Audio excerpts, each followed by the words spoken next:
So there's a SIEM system. We use a tool called SIEM, which is like a commercial version of the open source one that you're talking about. We ingest data from your various systems, right? And so the key thing you identify early on is like, what are the critical systems that we want to monitor? Yeah. So typically at a minimum, we try to monitor cloud environments, like say your GCP.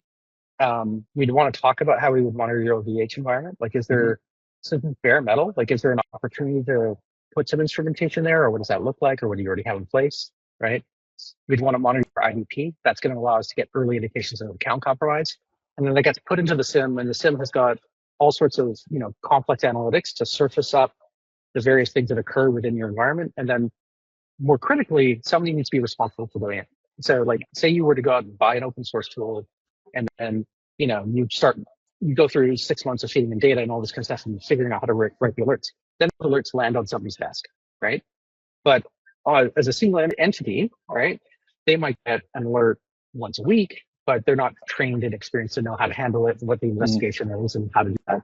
And so it usually gets ignored because people got other jobs to do, and they investigate the first three and they don't know how to do it properly, and it wasn't anything, and they start just kind of like muting them, right? And so you actually want a team that's like trained on, all right, what are these alerts? What's an appropriate investigation? How do we correlate intelligence and other data, and then figure out what the appropriate action is to take, so it doesn't get anything.